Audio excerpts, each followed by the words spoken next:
Hello दोस्तों, इस video के अंदर हम बात करेंगे कैपरी ग्लोबल के रिजल्ट्स के बारे में और उसकी जो अर्निंग जो हुई है अर्निंग कौन कौन, तो उसके बारे में हम इस वीडियो के अंदर डिटेल में डिस्कशन करेंगे। तो कैपरी ग्लोबल एक एनबीएफसी कंपनी है जो कि अपने फेज के अंदर सबसे फास्टेस्ट ग्रोइंग कंपनी है एट दिस मोमेंट।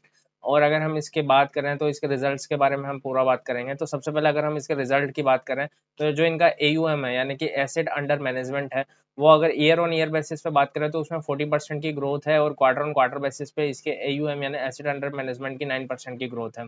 अगर हम बात करें निन यानी कि नेट इंटरेस्ट इनकम की, जो कि कंपनी का मेन बिजनेस है, किसी भी बैंकिंग या एनबीएफसी का जो बिजनेस होता है वो बेसिकली लेंडिंग का बिजनेस होता है। तो ये जितना उसमें इनकम जनरेट करते हैं, जितना ये लेंडिंग करके जितना इनको इंटरेस्ट इनकम मिलता है वो काउंट होता है नेट इंटरेस्ट इनकम का पार्ट। तो इन्होंने लगभग ईयर ऑन ईयर बेसिस पे 57% की ग्रोथ है और क्वार्टर ऑन क्वार्टर बेसिस पे बात करें तो 15% की ग्रोथ है। और दूसरा सेगमेंट है नॉन इंटरेस्ट इनकम। ये वो एरिया होता है जहाँ कंपनी लेंडिंग से नहीं, किसी भी तरह की कोई ट्रांजैक्शन फीस से या कोई प्रोडक्ट इन्होंने क्रॉस सेलिंग करा है, जैसे कि अगर ये इंश्योरेंस का प्रोडक्ट सेल करते हैं फॉर एग्जांपल, तो इंश्योरेंस के प्रोडक्ट पर इनको जो भी रेवेन्यू मिलता है या फिर जो भी इनको उस पे बोलूँ कमीशन मिलता है, तो उसको बोला जाता है, ये सारा तरह का जो इनकम होती है वो आती है नॉन इंटरेस्ट इनकम का पार्ट है। इसके अंदर 97% की ग्रोथ है ईयर ऑन ईयर बेसिस पे और क्वार्टर ऑन क्वार्टर बेसिस पे बात करें तो लगभग 22% की इसमें ग्रोथ है। पेट की अगर हम बात करें तो प्रॉफिट आफ्टर टैक्स इसमें ईयर ऑन ईयर बेसिस पे 14.3% 143% की ग्रोथ है और अगर हम क्वार्टर ऑन क्वार्टर बेसिस पे बात करें तो 35% की ग्रोथ है। यानी कि टॉप लाइन में भी ग्रोथ है, अगर हम बॉटम लाइन की बात करें यानी पेट की, उसमें भी ग्रोथ है। और अगर हम देखें जब भी किसी कंपनी का, ऐसा मैंने पहले की वीडियोस में भी कवर किया है, अगर किसी कंपनी की टॉप लाइन में ग्रोथ आ रही है और उसके जो पेट है यानी कि बॉटम लाइन है उसके अंदर उससे भी ज़्यादा स्पीड से ग्रोथ आती है, जैसे कि इस वाले केस में ईयर ऑन ईयर बेसिस पे 40% का इंक्रीमेंट है एयूएम के अंदर। और यहाँ पर अगर इसकी बॉटम लाइन की बात करें यानी कि पेट की, तो वो 143% से ग्रो हुआ है। इसका मतलब है कि कंपनी को लेवरेजिंग का बेनिफिट मिल रहा है, यानी कि कंपनी की जो फिक्स कॉस्ट है उसी फिक्स कॉस्ट के ऊपर कंपनी क्या कर रही है, ज़्यादा से ज़्यादा बिजनेस जनरेट कर रही है, ज़्यादा से ज़्यादा प्रॉफिट निकाल पा रही है। अगर कॉस्ट इनकम रेशो की बात करें तो जो पिछले साल के अंदर था 64.3% सेम क्वार्टर के अंदर, इस क्वार्टर के अंदर ये है 49.4%। और लास्ट अगर क्वार्टर की बात करें तो ये था 46.5% के बीच में। अगर कंपनी की ब्रांचेस की बात करें तो करंटली कंपनी के पास में 1224 ब्रांचेस हैं। और अगर हम लास्ट ईयर की बात करें तो कंपनी के पास में लास्ट ईयर के अंदर जो ब्रांचेस थी 997 इनके पास ब्रांचेस थी और लास्ट क्वार्टर के अंदर इनके पास 1138 ब्रांचें थी। यानी कि कंपनी 997 लगभग इसको हजार मान लेते हैं और अभी करंटली है 1200 चौबीस ब्रांच है। यानी लगभग अगर देखा जाए अगर कंपनी को, तो कंपनी लगातार 20 से 22% की कंपनी की ब्रांच ग्रोथ यहाँ पे कंपनी को मिल रही है, 20 से 30% की अगर हम बात करें। और ये जो ईयर ऑन ईयर बेसिस पर है ये ग्रोथ। अगर हम बात करें तो कंपनी के गोल्ड लोन जो इनका मेन सबसे बड़ा अभी सेगमेंट है, वो जो हाई यील्डिंग वाला जो इनका सेगमेंट है, उसके अंदर इनके पास में 842 ब्रांच है एज ऑन टाइम। मतलब जो भी इस अभी तक टोटल ब्रांच है उसमें, और जो नॉन गोल्ड बिजनेस सेगमेंट्स है इनके पास में, उसके अंदर 382 ब्रांचेस है। और कंपनी का फॉरवर्ड लुकिंग गाइडेंस है कंपनी की, वो इस फाइनेंशियल ईयर के अंदर लगभग 200 ब्रांचों को और ऐड करेंगे, जिसमें से 150 के करीबन जो ब्रांचें होगी वो अकेले गोल्ड लोन की होगी और बाकी जो 50% जो ब्रांच होगी यानी 25% जो ब्रांच होगी वो अलग अलग बिजनेस सेगमेंट की बात सेगमेंट की होगी। अभी इन बिजनेस सेगमेंट्स को हम आगे अभी थोड़ी देर में डिस्कस करेंगे। तो जैसे ही अगर कंपनी अपना जो ब्रांच का टारगेट इस फाइनेंशियल ईयर पे कंप्लीट कर लेगी तो लगभग उनकी करीबन 995 के समथिंग जो ब्रांचेस होगी वो ओनली गोल्ड लोन की होगी। और लगभग अगर हम देखें मोटा मोटी करीबन 450 यानी 425 या 435 के आसपास की जो ब्रांच होगी वो कंपनी की होगी नॉन गोल्ड सेगमेंट की। अगर बिजनेस सेगमेंट वाइज बात करते हैं यहाँ पे हम इसको अच्छे से समझते हैं और यही है मेन जो यहाँ पे इस वीडियो का पर्पज है। तो इनका जो लोन बुक की बात करें, हम लोन बुक के अंदर जो फर्स्ट सेगमेंट आता है, ये कम से कम 4 से 5 सेगमेंट में कंपनी काम करती है। एक तो गोल्ड लोन कंपनी प्रोवाइड करती है, दूसरा हाउसिंग लोन कंपनी प्रोवाइड करती है, तीसरा कंस्ट्रक्शन लोन कंपनी प्रोवाइड करती है, चौथा कंपनी एमएसएमई और माइक्रो लैप यानी कि लोन अगेंस्ट प्रॉपर्टी वाले जो है वो प्रोवाइड करती है। और पांचवा इनका सेगमेंट अभी इन्होंने जो अभी स्टार्ट हुआ है ये सेगमेंट, जिसके अंदर कंपनी को लेंडिंग वाले बिजनेस के अंदर है, जिसमें वो बड़े बड़े बिजनेस, बड़े बड़े जो बैंकिंग है, बड़ी बड़ी जो फाइनेंशियल कंपनी है उनके साथ टाई अप करके कुछ ये मान लीजिए मिनिमम फीस या फिर बहुत ही छोटे अमाउंट अपनी जेब से लगाकर वो लेंडिंग कर रही है। तो ये को लेंडिंग वाले स्पेस के अंदर भी कंपनी ने नया एंटर किया है। तो हम अब इसको बिजनेस सेगमेंट वाइज इसको देखते हैं। तो सबसे पहले हम बात करते हैं जो कि इनका स्टार एक तरीके से बोलो स्टार प्रोडक्ट है इनका, वो है गोल्ड लोन। तो कंपनी का जो गोल्ड लोन है वो अगर हम बात करें जो लास्ट कंपनी का जो मतलब पिछले फाइनेंशियल ईयर था, कंपनी का जो गोल्ड लोन का जो शेयर था पूरे कंपनी के रेवेन्यू के अंदर, वो 30 से 35% के बीच था। और अभी ये जो शेयर है लगभग 38% के आसपास है। और कंपनी का ये कहना है कि जल्दी ही ये जो सेगमेंट है वो रेवेन्यू का लगभग 40% होगा। 1-2% हेयर और देयर हो सकता है, यहाँ वहाँ हो सकता है। बाकी लगभग 40% के समथिंग जो बिजनेस आएगा कंपनी का वो गोल्ड लोन से आएगा। और ये कंपनी का सबसे स्टार प्रोडक्ट है। अब इसके बहुत सारे रीज़न है कि मतलब लगभग अगर हम एयूएम की बात करें तो गोल्ड लोन का अभी एयूएम है लगभग 10,000 करोड़ के आसपास का गोल्ड लोन का अभी एयूएम है। अब गोल्ड लोन के अंदर जो ग्रोथ आने का जो मेजर पॉइंट है वो है माइक्रो फाइनेंस साइकिल की वजह से। जो लास्ट ईयर की जो माइक्रो फाइनेंस साइकिल थी वहां पर क्या हुआ था कि मतलब माइक्रो फाइनेंस साइकिल पूरी की पूरी बिगड़ गई थी। और इसकी वजह से जो भी कंपनीज है, जो भी एनबीएफसी बैंक या स्मॉल फाइनेंस बैंक जो भी उस सेगमेंट में लेंड करते थे, उनकी ऐसी क्वालिटी में बहुत ज्यादा खराबी आई थी। अब कंपनी क्या है कि ज्यादातर कंपनियों ने माइक्रो फाइनेंस वाला जो सेगमेंट है उस पर बहुत ही ज्यादा मतलब कठोरता या फिर यूं कहूँ बहुत टाइटनेस दिखाई है कंपनीज ने। तो लोगों ने माइक्रो फाइनेंस वाले सेगमेंट में अब वो इजीली लोन नहीं ले पा रहे थे, इसलिए गोल्ड लोन के बदले में उन्होंने लोन लेना स्टार्ट हुआ। और इस वजह से जो गोल्ड लोन है उसके अंदर ग्रोथ देखी गई। और इसके साथ ही जो गोल्ड के प्राइसेस है वो भी इंक्रीमेंट हुए, तो उसका भी बेनिफिट लोगों को मिलने लगा कि मतलब सेम गोल्ड पे जो इनको पिछला 2-3 साल पहले जो लोन मिलता था, आज उस सेकंड गोल्ड के जो पीस पे लोन का जो अमाउंट हो इंक्रीमेंट हो गया, इसलिए गोल्ड लोन ज़्यादा मात्रा में बढ़ने लगा। अब कंपनी के अंदर अभी जो करंटली लोन एयूएम है गोल्ड लोन का वो लगभग है 10,000 करोड़ के आसपास का। अब एक एनालिस्ट ने कंपनी से और जो कंपनी को वो ये जो कंपनी का रेट ऑफ इंटरेस्ट है यानी कि यील्ड है कंपनी की 18 से 20% की है गोल्ड लोन के ऊपर। अब किसी एनालिस्ट ने क्वेश्चन किया कि कोई भी 18 से 20% क्यों पे करेगा किसी को भी। तो कंपनी ने इसका बहुत अच्छा आंसर दिया। कंपनी ने आंसर दिया इसका कि 18 से 20% जो है लोन जो भी लोन जो लोन बुक लोन जो इल्ड है वो उस पे उसका रीज़न ये है कि कोई भी हमें 18 से 20% इसलिए देगा क्योंकि जो लोन जो कंपनी का अभी तक रिकॉर्ड रहा है, जो भी हिस्ट्री रही है उसके बेसिस पे जो गोल्ड लोन है वो लगभग 6 महीने से लेकर साल भर के बीच में लिया जाता है। ये लोग जो भी इनसे ले रहे हैं और इनके पास में जो पहले 50% के जो रिपीट कस्टमर था, अभी वो 55% के समथिंग इनका रिपीट कस्टमर है और जिससे 18 से 20% डील चार्ज करते हैं। तो कंपनी ने इस पे कहा कि बेसिकली क्या होता है कि कोई भी अगर इंसान गोल्ड लोन ले रहा है तो उसका टारगेट होता है वो 6 से 8 महीने के अंदर उसको सेटल डाउन कर लेता है पूरे को। अब इसके अगर मान लीजिए कोई कंपनी ने एग्जांपल देके बताया था कि अगर 1 लाख का किसी ने लोन लिया और साल भर का उसको लगभग 18,000 से 20,000 उस पर इंटरेस्ट लगता है, बट अगर वो 6 महीने के लिए लेता है तो 9 से 10,000 रुपये उसका इंटरेस्ट लगता है।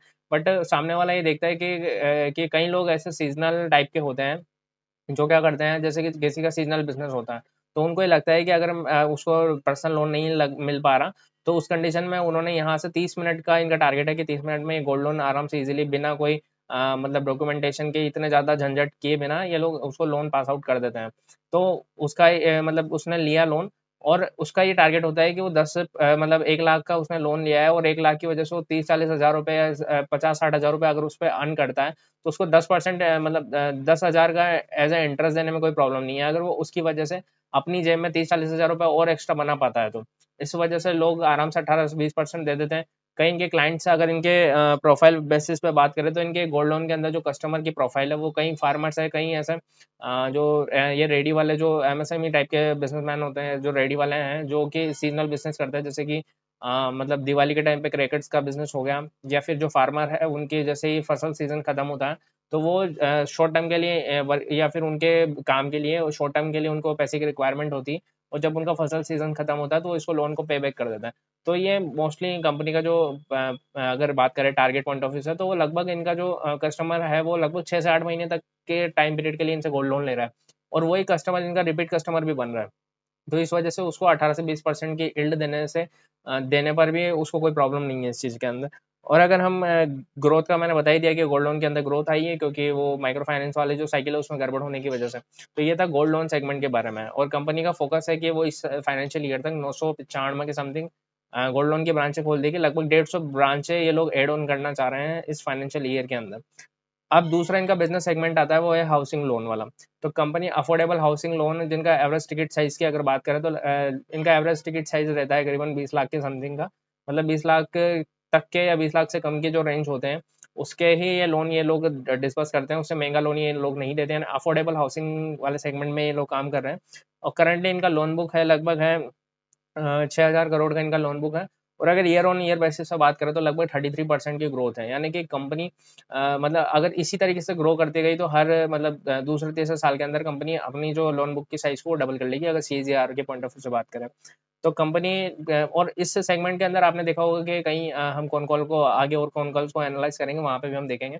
तो कहीं ऐसे स्मॉल फाइनेंस बैंक हो गए या फिर कहीं स्मॉल फाइनेंस बैंक और कहीं एनबीएफसी इस मार्केट के अंदर कूद रही है अफोर्डेबल हाउसिंग लोन सेगमेंट के अंदर। तो वो टायर वन पे फोकस कर रही है, जबकि कंपनी का फोकस है उस कंपटीशन को बीट करने के लिए company tier two tier three type के जो सिटीज है उन पे फोकस कर रही है। तो कंपनी का ताकि वो कंपटीशन से आगे निकल सके। और इनिशियली कंपनी 13.3% से रेट इंटरेस्ट मतलब इल्ड चार्ज कर रही थी, जो कि अभी कंपनी लगभग 13.5% के समथिंग इन्होंने नई जगह पे जहाँ पे भी इन्होंने नए लोन्स दिए हैं उसमें लगभग 13.5% के आसपास का इन्होंने इल्ड चार्ज करना इन्होंने स्टार्ट कर दिया है। थर्ड जो आता है वो है इनका जो थर्ड बिजनेस सेगमेंट है वो है कंस्ट्रक्शन फाइनेंस वाला। कंस्ट्रक्शन फाइनेंस के अंदर इनका जो एयूएम है लगभग अभी ईयर ऑन ईयर बेसिस पे 48% के बीच में 48% ईयर ऑन ईयर बेसिस पे बढ़ा है। और इसमें कंपनी को अपॉर्चुनिटी भी बहुत ज़्यादा लगती है। अगर हम इसमें बात करें तो इसमें तीन तरह के क्लाइंट्स होते हैं। एक होता है लार्ज साइज कॉन्ट्रैक्टर, दूसरा होता है मिड साइज कॉन्ट्रैक्टर और तीसरा होता है स्मॉल साइज कॉन्ट्रैक्टर। अब जो लार्ज साइज जो कॉन्ट्रैक्टर्स होते हैं वो प्रेफर करते हैं बड़े बैंक्स को, जैसे कि एसबीआई हो गया, एचडीएफसी हो गया, जहाँ पे उनको अच्छा खासा मतलब रेट ऑफ इंटरेस्ट पे मतलब काफ़ी कम रेट ऑफ इंटरेस्ट पे उनको लोन मिल जाता है और वो बड़े साइज़ के टिकट साइज़ के लोन होते हैं। तो इस वजह से वो लोग प्रेफ़र करते हैं बड़े बैंक्स को। वहीं अगर हम बात करें तो दूसरा जो थर्ड कैटेगरी आती है इसके अंदर, उसमें आता है स्मॉल कॉन्ट्रैक्ट्स। अब इसमें स्मॉल कॉन्ट्रैक्ट्स का ये होता है कई बार इनके डिफ़ॉल्ट होने के चांसेस बढ़ जाते हैं। तो कंपनी यहाँ पर भी बिज़नेस नहीं कर रही है, ना लार्ज वाले जो कस्टमर हैं उनके साथ में बिज़नेस नहीं कर रही है। कंपनी जो कॉन्ट्रैक्टर्स है वो जो कि मिड साइज वाले कॉन्ट्रैक्टर्स है city two tier three tier four type की सिटीज में, तो उनके साथ में उनको लोन ये दे रही है। तो यहाँ से भी इनको काफ़ी अच्छी इनको ग्रोथ मिल रही है और लगभग 48% से ईयर ऑन ईयर ग्रोथ करना अपने आप में बहुत बड़ी बात है। जो फोर्थ बिजनेस सेगमेंट है इनका एमएसएमई वाला और माइक्रो लैब्स वाला। माइक्रो लैब यानी कि लोन अगेंस्ट प्रॉपर्टी वाला, इन्होंने अभी रिसेंटली नया स्टार्ट किया है। और एमएसएमई के अंदर लगभग 97% इनका जो बिजनेस है वो मतलब वो आता है सेल्फ एम्प्लॉयड जो है उनसे। और लगभग 3% का जो बिजनेस आता है वो आता है इनको सैलरीड वाले जो लोग हैं उनसे। एयूएम की बात करें तो लगभग यहाँ पे 5600 करोड़ का इनका अभी एसेट अंडर मैनेजमेंट है एट दिस मोमेंट। और अगर देखा जाए तो पूरे अगर इनके बिजनेस सेगमेंट की देखा जाए तो सबसे जो स्लो ग्रोथ है इनकी ओनली पर्टिकुलरली इनकी, तो वो इसी के अंदर है, लगभग 18% की ग्रोथ है। अब ये कोई कम ग्रोथ नहीं है, बट एज कम्पेयर टू अगर और इनके सेगमेंट गोल्ड या हाउसिंग अफोर्डेबल हाउसिंग या कंस्ट्रक्शन वाले सेगमेंट की बात करें तो वहाँ पर ग्रोथ थोड़ी ज़्यादा है, लगभग 30% 35% की। जबकि यहाँ पर 18% की ग्रोथ है इनके बिजनेस में। कि अदरवाइज और कंपनियों से तो ये काफ़ी बेटर कर रही है। इसके पीयर की अगर हम बात करें तो उनके उनसे काफ़ी बेटर ये कंपनी अभी बिजनेस अपना ग्रो कर रही है। तो इनका जो फिफ्थ आता है वो इन्होंने अभी रिसेंटली थोड़ा टाइम पहले स्टार्ट हुआ है, जो इनका कोल लैंडिंग वाला बिजनेस है। तो इसमें क्या होता है कि जितने भी बड़े बड़े बैंक हैं एनबीएफसीज हैं उन वो लोग अपना 80 to 90% लोन डिस्पर्स करते हैं, 5 से 10% इनको देना पड़ता है या फिर ये प्रोसेसिंग फीस चार्ज कर लेते हैं कस्टमर की प्रोफाइल या जो भी है उसके रिगार्डिंग। तो वहाँ से भी उसमें भी अगर इनका एयूएम देखें तो लगभग 5700 करोड़ का है। और क्वार्टर ऑन क्वार्टर बेसिस में उसके अंदर भी काफ़ी अच्छी 21% की ग्रोथ है, जो कि बहुत ही सिग्निफिकेंट ग्रोथ है। और अगर अदर इनकम की बात करें तो कंपनी कहीं मतलब जैसे कि इंश्योरेंस कंपनी वगैरह इनसे टाइप कर रही है ताकि कंपनी का जो ओवरऑल रेवेन्यू उसमें भी ग्रोथ मिले। तो ऐसे इंश्योरेंस प्रोडक्ट भी कंपनी क्रॉस सेलिंग कर रही है। और दूसरा क्या होता है कि अफोर्डेबल हाउसिंग या हाउसिंग जो लोन होता है उसमें बेनिफिट ये होता है कि कोई भी कस्टमर आपके पास में लगभग 10 से 20 साल के बीच की रेंज में रहता है। अब आप इस टाइम ड्यूरेशन के अंदर उसको अलग अलग टाइप के प्रोडक्ट सेल कर सकते हैं। जैसे आप कस्टमर को पर्सनल लोन भी प्रोवाइड कर सकते हैं, कार लोन प्रोवाइड कर सकते हैं, बेस्ड ऑन द कस्टमर की जो भी प्रोफाइल है उसके बेसिस पे।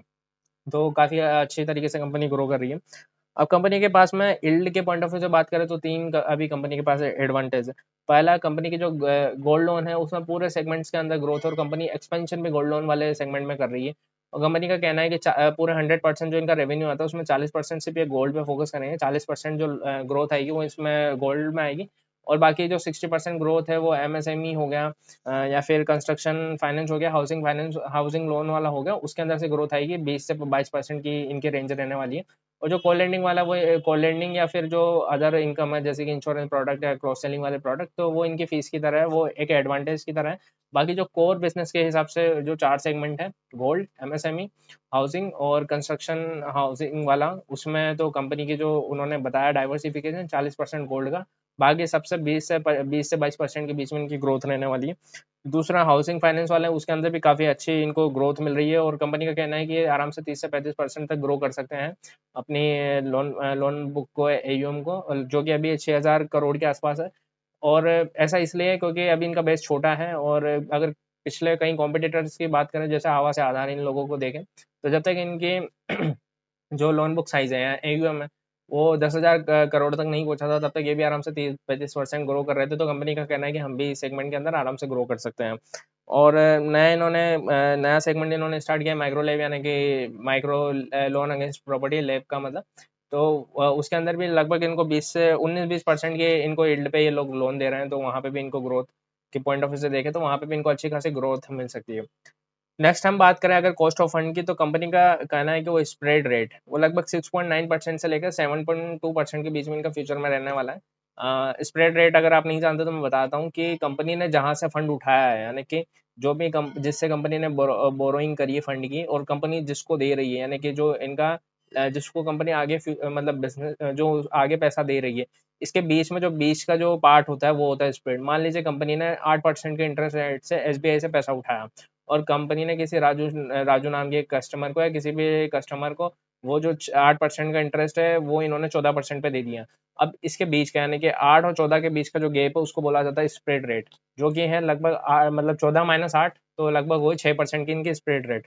तो अभी कस्टमर एज ऑन डेट जो इनकी स्प्रेड रेट है वो 6.9 से लेके, सॉरी, एज ऑन डेट जो इनकी स्प्रेड रेट है वो लगभग 6.9 से लेके 7.2 के बीच में इनकी फ्यूचर के अंदर इनकी स्प्रेड रेट रहने वाली है। कंपनी ने ये गाइडलाइन दी है। और अभी इनकी कॉस्ट ऑफ बोरोइंग लगभग 9.7% के आसपास है। और कंपनी के पास में और भी एडवांटेज है, जैसे कि रेट कट होने की वजह से इनको एडवांटेज मिलेगा। तो जैसे आरबीआई अगर रेट कट करती है तो उसका भी इनको बेनिफिट मिलेगा कॉस्ट ऑफ बोरोइंग के अंदर। दूसरा, इनकी क्रेडिट रेटिंग एजेंसी ने इनकी जो रेटिंग है उसको काफ़ी इंप्रूव किया, तो उसकी वजह से इनको जहाँ से भी ये पैसा बोरो करेंगे या फिर लेंगे तो उसमें भी इनको एडवांटेज मिलेगा। तीसरा, कंपनी के पास में ऑप्शन है कि एनसीबी यानी कि नॉन कन्वर्टेबल बॉन्ड्स होते हैं, और कमर्शियल पेपर है उसके जरिए भी पैसा रेज कर सकते हैं। तो ये भी कंपनी के पास में एडवांटेज है। ये है कॉस्ट ऑफ फंड के बारे में। अगर हम गाइडेंस की बात करें तो कंपनी का कहना है कि जो उनका एयूएम है वो अभी FY 26 तक 32,000 करोड़ का इनका नेट एयूएम हो जाएगा, सारे सेगमेंट्स को, गोल्ड, एमएसएमई, हाउसिंग और कंस्ट्रक्शन हाउसिंग सबको मिला के 32,000 करोड़ का इनका एयूएम हो जाएगा। और FY 27 की अगर बात करें तो वो 42,000 के आसपास हो जाएगा, यानी कि ईयर ऑन ईयर बेसिस पे मतलब अगर ग्रोथ के पॉइंट ऑफ व्यू से गाइडेंस कंपनी दे रही है 25 से 30% की कंपनी की गाइडेंस है। और प्रॉफिटेबिलिटी की बात करें तो कंपनी का कहना है कि FY 26 के अंदर वो 850 मतलब 850 करोड़ के आसपास का इनका पेट रहने वाला है प्रॉफिटेबिलिटी। और इनका FY 27 के अंदर ये 1200 करोड़ के आसपास रहने वाला है। अगर हम बात करें रिटर्न ऑन एवरेज एसिड्स यानी ROA, तो वो इनका लगभग रहने वाला है 4.25%, जो अभी है उससे 4.5% की ओर ये स्विच होने वाला है। और FY 27 तक इनका जो ROE है यानी कि रिटर्न ऑन इक्विटी वो लगभग 16% के आसपास होने वाला है। मीडियम टर्म के अंदर इनका आरओई रहने वाला है 16 से 18% के बीच में, और आरओए यानी रिटर्न ऑन एसेट इनका रहने वाला है 4 से 4.5% के बीच में। अभी क्या होता है इसको हम किसी और वीडियो के अंदर अच्छे से समझेंगे। और अगर हम पोर्टफोलियो मिक्स की बात करें तो 40% जो इनका बिजनेस होने वाला है वो गोल्ड लोन से, और बाकी जो अदर सेगमेंट है एमएसएमई, हाउसिंग और कंस्ट्रक्शन हाउसिंग, उससे इनका 20 से 22% के बीच में 1-2% प्लस माइनस हो सकता है, तो वो रहने वाला है। तो काफ़ी अच्छी तरीके से कंपनी ग्रो कर रही है।